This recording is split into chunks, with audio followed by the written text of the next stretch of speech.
Hi all. In last video we saw how Holy Land came under Byzantine Empire in 628 CE, and in present video we will discuss Muslim rule in Holy Land. So according to Muslim tradition, on the last night of his life in 620 CE, Prophet Muhammad was taken on a journey from Makkah to the farthest mosque whose location many consider to be the Temple Mount, returning the same night.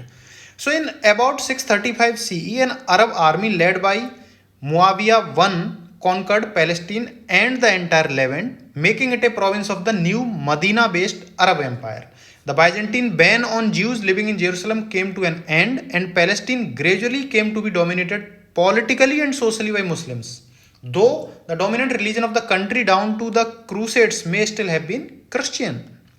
In 661 CE, Muawiyah was crowned caliph in Jerusalem, becoming the first Umayyad dynasty caliph. As you are aware, Umayyad dynasty was based in Damascus in Syria. In 691, Umayyad Caliph Abd al-Malik, he constructed the dome of the rock shrine on the Temple Mount. A second building, the Al-Aqsa Mosque, was also erected on the Temple Mount in 705 CE. So let's discuss what are these holy sites. You can first see this map. This shows this Umayyad dynasty's control over this area, Jerusalem area, and they were centered at Damascus. Temple Mount. What is that? The Temple Mount, known to Muslims as Noble Sanctuary or the Noble Sanctuary of Jerusalem and Al-Aqsa compound. It is a hill in the old city of Jerusalem that for thousands of years has been venerated as a holy site in Judaism, Christianity and Islam alike. The present site is a flat plaza surrounded by retaining walls. You can see the walls. Retaining walls including the western wall. This western wall was built during the reign of Herod the Great when he expanded the temple. This plaza is dominated by three monumental structures from the early Umayyad period: the Al-Aqsa Mosque, the Dome of the Rock, and the Dome of the Chain. This is smaller one. According to Jewish tradition and scripture, the first temple was built by King Solomon in 957 BCE and was destroyed by the New Babylonian Empire in 586 BCE. Then again, the second temple was constructed under the auspices of Zerubbabel in 516 CE and was destroyed by the Roman Empire in 70 CE, as we saw in previous video. Jews consider the Temple Mount to contain the foundation stone, which is the holiest site in Judaism. Jews believe it is the site where Abraham tried to sacrifice his son Isaac. Orthodox Jewish tradition maintains it is here that the third and final temple will be built when the Messiah comes.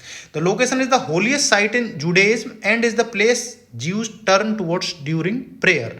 Due to its extreme sanctity, many Jews will not walk on the mount itself to avoid unintentionally entering the area where the Holy of Holies stood. Since according to rabbinical law, there is still some aspect of the divine presence at the site. On the other side, among Muslims, the mount is the site of one of the three sacred mosques, the holiest site in Islam. Revered as the noble sanctuary, the location of Muhammad's journey to Jerusalem and ascension to heaven, the site is also associated with the Jewish biblical prophets who are also venerated in Islam. So Umayyad Caliphs commissioned the construction of Al-Aqsa Mosque and Dome of the Rock on the site. The dome was completed in 692 CE, making it one of the oldest extant Islamic structure in the world. The Al-Aqsa Mosque rested on the far southern side of the mount. You can see this one facing Makkah. It is facing Makkah. The Dome of the Rock currently sits in the middle, this one occupying or close to the arena where the holy temple previously stood. It is understood that this is the place where holy temple was situated. In the light of the dual claims of Judaism and Islam, it is one of the most contested religious sites in the world. Since the Crusades, the Muslim community of Jerusalem has managed the site through the Jerusalem Islamic Waqf. The Temple Mount is within the whole city, which has been controlled by Israel since 1967. After the Six-Day War, Israel handed administration of the site back to Waqf under Jordanian custodianship, while maintaining Israeli security control. It remains a major focal point of the Arab-Israeli conflict. In an attempt to keep the status quo, the Israeli government enforces a controversial ban on prayer by non-Muslims. However, Israeli security forces are permitted to patrol and conduct searches within the perimeter of the mosque. The ownership of the Al-Aqsa Mosque is contentious issue in the Israel-Palestine conflict.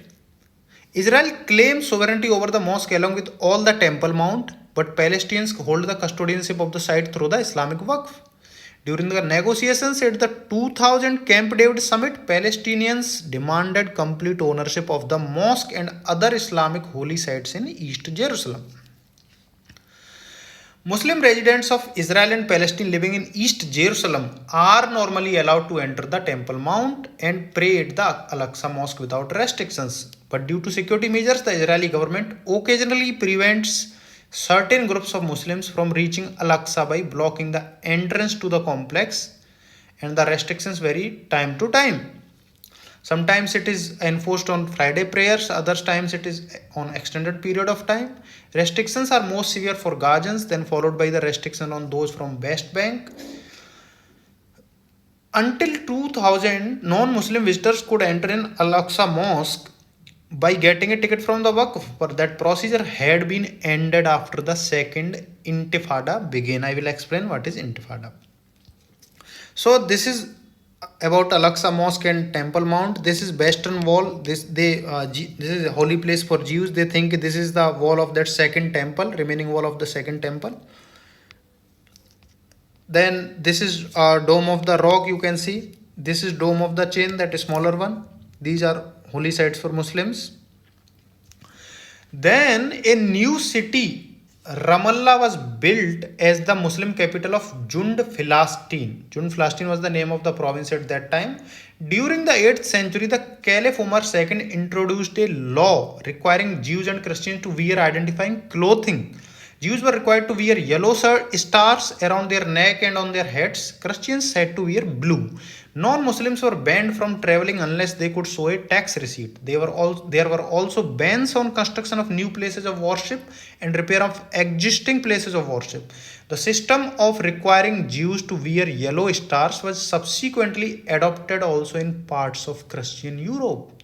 In 982, Caliph Al-Aziz Billah of the Cairo-based Fatimid dynasty conquered the region. The Fatimid dynasty, as you know, these Fatimids were followers of Ismailism, a branch of Shia Islam, and they claimed descent from Fatima, who was the daughter of Prophet Muhammad.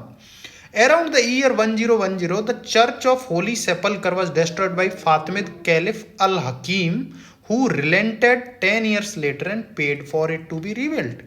So we discussed in this video about the holy sites of Jerusalem, Christian sites, Muslim sites and Jewish sites, and we discussed the holy land under rule of caliphate. We'll continue next video. Take care. Bye.